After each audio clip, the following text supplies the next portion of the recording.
Magandang araw mga kaibigan.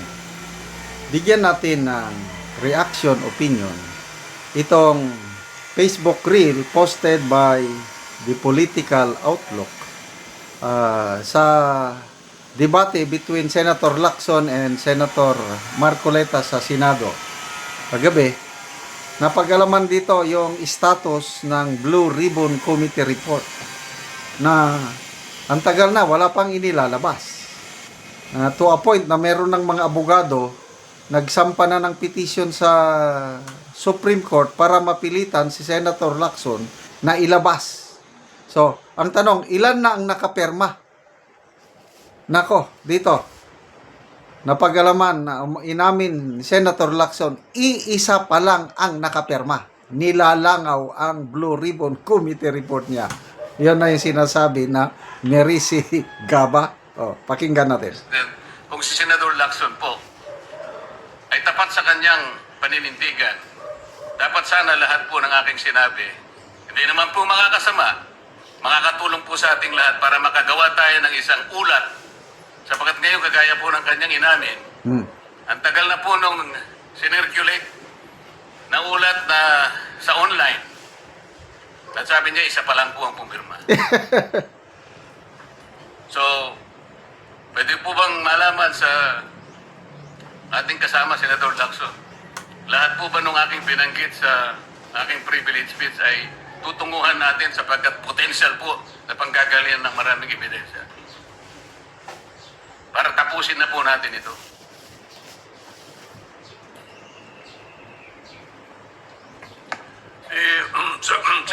Senator Lacson sat down. He no longer has the No, floor. Mr. President. The Majority Leader. Yes, para wala na daw gulo, di ba lalaking gulo. Binulungan ako ni Senator Lacson. Yes daw. Yes. Kailan po kaya, Mr. President, mag-uumpisa? Ay, hindi ko na po alam yun. Kasi po, kung yes, eh bitin na naman po, Mr. President. Ayoko pong mabitin ng taong bayan, Mr. President. Kaya gusto ko pong malaman kailan, anong oras, tuloy-tuloy po ba para sa ganon? Ay mapayapa naman ang kalooban ng ating mga kababayan. Mr. President, Yes, Senator Lacson. isa lang po baka pwedeng pirmahan niyo muna yung partial committee report. Ayun. Nagmamakaawa.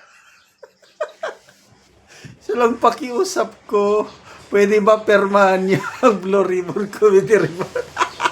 Talagang nilalangaw nga. Isa pa lang pumirma. What happened? Oh. Nung una, bago nag-leak yung partial report na yan, marami-rami nang nakapirma eh.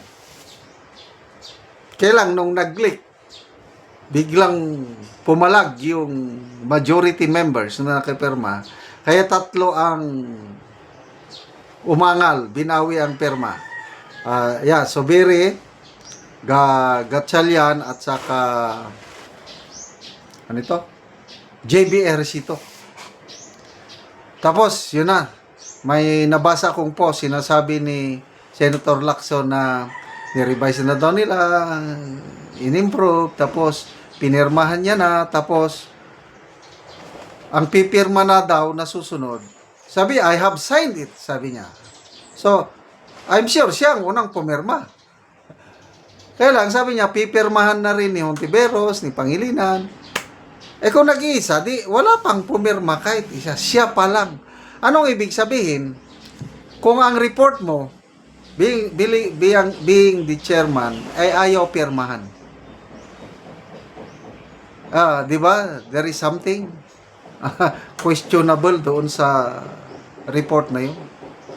Kaya, opinion ko lang ito talagang itong investigasyon na ito is nalilihis.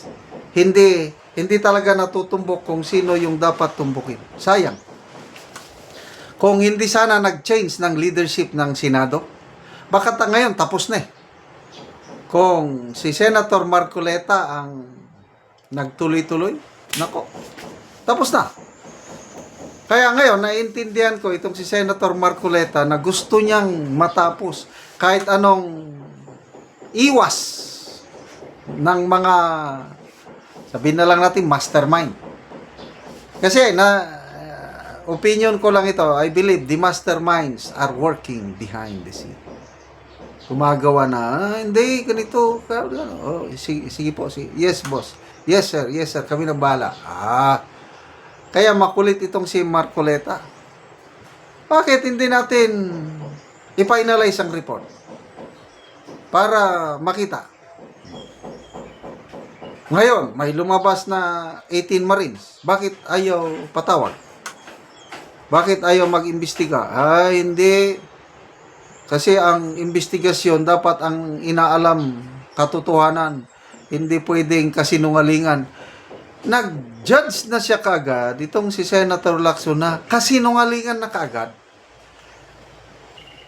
Sinasabi ni Senator Marcoleta na tayo sa Blue Ribbon, may kakayahan tayo na malaman kung nagsisinungaling sila o hindi, bakit hindi patawag. Correct!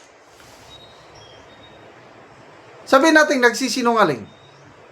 Karamihan sa kanila. Patawag mo ngayon. Mabubuking sila. Pwede silang makulong. Ang tanong, bakit ayaw ipatawag? Alam nyo naman siguro ang sagot. Alam ko na rin.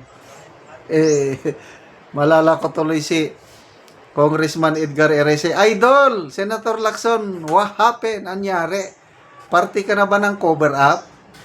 Kaya, marami akong nababasang comments nagsasabi, Mr. Cover Up Man, the protector. Kasi, believe na believe si Senator Lacson sa Pangulo. Ang alam niya, paniniwala niya, malinis na malinis ang Pangulo. Walang kinalaman ang Pangulo. Yan ang kanyang made up sa kanyang mind. Malinis. Martin Romualdez, ay hindi, kulang ang ating ebidensya, mahina. So ano ngayon? Wala na, stop na. Hanggang saldi ko na lang, kaya nga, nagsalita si Saldico. Ako na lang ang ipitin ninyo. Paul Guy ako. Hindi pwede. Kaya nagsalita si Saldico. Sana, baka bulaga sila. Baka biglang magsalita si Saldico. Abangan natin yan.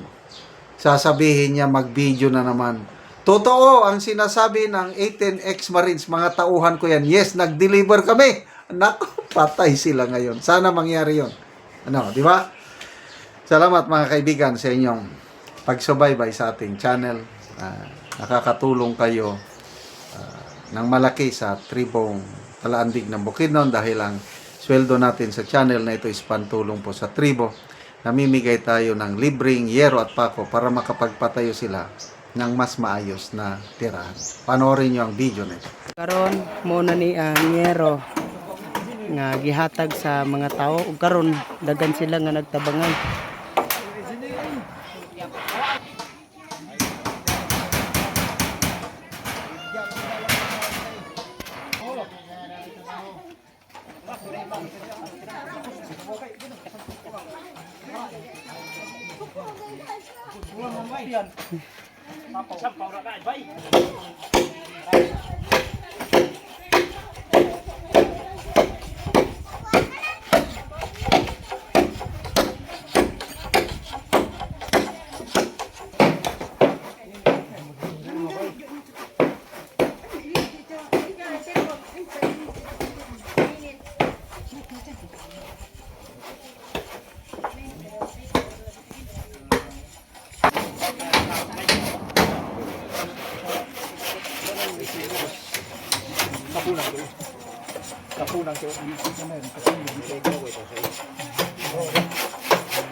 Salamat kayo sa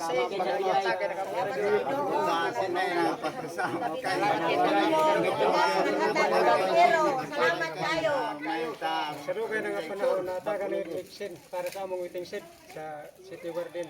So, dagan salamat. Okay, salamat kaayo. Tawag ko ba? Okay. Salamat sa inyo. Ako yung